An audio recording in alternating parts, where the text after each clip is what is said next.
Hi, I'm Kim, and this is Homestead Witchery. Today I'm going to talk to you a little bit about intention, because that's what I'm talking about this week. I don't know, it just is. The light's bad because it's 5 in the morning. The sun's not up yet. The light's weird. Sorry. You caught me right before work because I woke up early because my job gives me anxiety. And we're in an apocalypse, so we'll see how it goes. First, what is intention? I thought about this. For some reason, this is what I was thinking about this morning when I woke up. Here's how I will try to explain. This is how I would explain intention to somebody. Intention is when you use your mental energy to make something happen. Your intent. So if you're in line at a restaurant, at a fast food joint, and you're about to get your drink filled, and somebody comes in front of you and like busts in front of you and just runs in front of you and fills their drink up first, and you think really hard, oh, that makes me so angry. I wish that guy's drink would just tip over because he's a jerk. And for some reason you're really riled up and you have a lot of pent-up anger about whatever, your life. But right now it's focused. It's the focus. You focus that on him, and then when he turns around, he drops his drink. To me, that might be intent. Is it iffy to call it that? Yes. And here's where intent correlates with faith-based religions. We can't prove this right now. There's not really any evidence of intent, just like there's not any evidence of God in the Christian religion, or whatever faith-based religion you can think of. I don't know, that's the one I grew up with, so that's what I'm using. So that's one example. You kind of have to have faith that you're doing something. I used to think it was garbage, because you guys are a bunch of woo weirdos believing crap that energies. Except that then I took an anatomy and physiology class, and we learned about calcium channels. If you've ever taken A&P and you learn about calcium channels, that is one of the weirdest, craziest things I've ever heard. How the heart works. It's insane. What made somebody decide to look for that? How did they figure that out? It's baffling to me. I still don't understand. I understand the basic physiology and the words, but I still don't really get how we figured out what's happening. The body is insane to me. Also the brain, synapses. It's just electricity. That meme that's like you're just a bag of meat with electricity running through it. It's kind of true. What's holding us together? Who knows? If all the bacteria in my body decides to dip out, what will happen to my consciousness? Who knows? Welcome to things that keep me up at 4 in the morning, and now it's 5, and that's where I've been this morning. But this is me. If you see me on Facebook and the weird things that come out there, this is essentially what it's really like. Our brains are just meat bags with electricity running through it. And I think it's been scientifically proven that there are fields, like electric fields, outside our physical body. The whole universe is just energy, matter held together with something.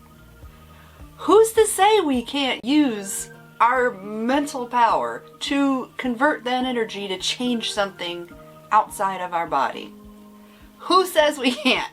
Science does. Well, science also used to say that the earth was flat, and that, I don't know, some mental illnesses were actually demons. They used to do bloodletting. I mean, they still do, but I don't think it's for the same reason. My point is, science does know a lot, but we still haven't learned everything. That's why I think intent works. There are some ways you can sharpen your intent and make it stronger. The way I was introduced to this, that it might actually be a thing, my friend Danny, that I grew up with, like back in high school, back in Virginia, he talked to a tribal elder. I don't know what nation it was, somewhere near Virginia, I'm guessing.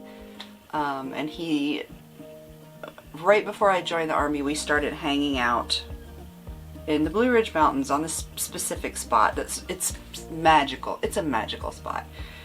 I'm not going to tell you where it is because I don't want you to go ruin it. I don't want anybody to go there except Danny and maybe hikers who wander through. I guess he taught Danny how to harness his intent and make something happen, and it was cloud busting, cloud bursting, I call it cloud killing because it didn't occur to me that cloud busting was that. Basically, you go out on a cloudy day, not cloudy, but a day with clouds, and you pick a cloud to look at, and then you decide that it's going to disperse. You break that cloud apart with your intent. And again, this is something you can't prove. Did I make the clouds disappear? I don't know. I'm going to say yes. Can I prove it? Hell no. But the one cloud that I focused on was the one cloud that dispersed. That's how I'm gonna say, yeah, it worked. Go out and start staring at clouds and decide that cloud's gonna go away. And you have to believe that's what's gonna happen. It took a long time before any clouds started going away, but they did, and they still do. And it's the one that I'm looking at. It's not all of them. It's the one that I decided that's the one I'm gonna make go away. And it goes away. Just try it and be willing to, if you can somehow turn off that part of your brain that says this is ridiculous bullshit. If you could step outside that, that's how I learned. So maybe give that a shot. Another one is to just do things around your house, maybe with your dog. Although we might have telekinesis, not telekinesis, telepathy with our pets. Maybe with a bird, just sort of. But that's still something. That's still something it isn't proven that might still be a thing. Pick a bird outside and see if you can will the bird to fly first at all, or then in a certain direction. Just try it. If you can think of something to try with water that can demonstrate intent, put it in comments below. Or fire, you could do it with a flame though. Or smoke. If you burn incense or resin, see if you can manipulate the smoke a little. But do it kind of away so your breath isn't doing it unintentionally. Meditate. Learning how to quiet down all the craziness in your brain so you can just focus. Focus is really hard for me because I have obsessive compulsive disorder and I have a lot of repeating thoughts in my head all the time. At any given time, there's like a song playing 7 beats. There's 7 beats of like a song playing or the melody, but there's also some word going crow, crow, crow, crow, crow in the back of my head. Plus I'm thinking about being, I'm not thinking about being stressed out by something, but I'm anxious about something at work. Plus I'm doing whatever I'm doing. So all those things are usually whirling around all at once. And if I'm also driving while this is happening, I have to tap my foot between the lines on the road, but it can't be on a shadow, and it can't be when there's a sign next to me. So that's fun. Or a car can't be going past. There are a lot of rules about when I tap my foot, but I also have to tap my foot. OCD is exhausting. Anyway, meditation helps me quiet that. And so does jewelry making. This is my bench right here. Jewelry making also does, because it's so detailed that I don't have the mental energy to think of anything else when I'm trying to solder or when I'm sawing out some little intricate thing. So you don't have to meditate sitting lotus in the floor. If you can find something that completely occupies you to the point that those thoughts quiet down, that's meditation. And the forebrain is concentrating on whatever you're doing because it's really intricate. But since you've quieted all the other craziness, it gets a chance to be. So find something in your life that lets you do that. No matter what it is. Unless I guess it's drugs. Don't do drugs, kids. So, your homework. Because yes, apparently I'm Mama Kim now. Mama Kim is giving you homework. First, find something that quiets your brain like jewelry does for me. For me, it has had to be something detailed and intricate that required a lot of concentration. Maybe drawing will do that for you, or clay, sculpting. Like Christy from Joy Terra Studio, who is this wonderful, I think she calls herself an earthen artisan. That probably does that for her. Find out what does it for you. That's your homework.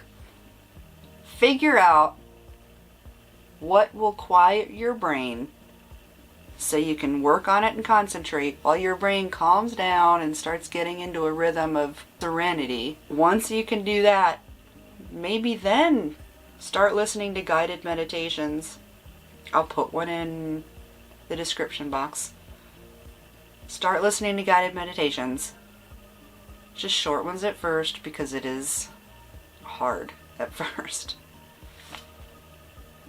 And then tell me how it goes. Tell me what you do below. Maybe I'll do another video later on about how to work on intent some more once you figure out how to focus. But I would love to know what you think intent is. How do you work with it? What is your thing that helps you focus? Put that below. And I think that's it. I have to go get ready for work. So that's it for this week. Thanks for watching, and I'll see you next week.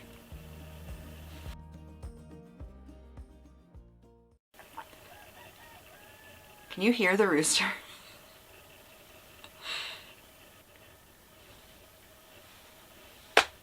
This video is gonna be so disjointed. Because that's what my brain is in the morning. And then I go veering off on a tangent. So anytime we're having a conversation about something on Facebook, and if I veer off on a tangent, that's why. It happens to me in my head. I'm not purposely trying to take us on a trip to what the hell ever. Sorry, I'm not doing it on purpose. My friend Christy does, clay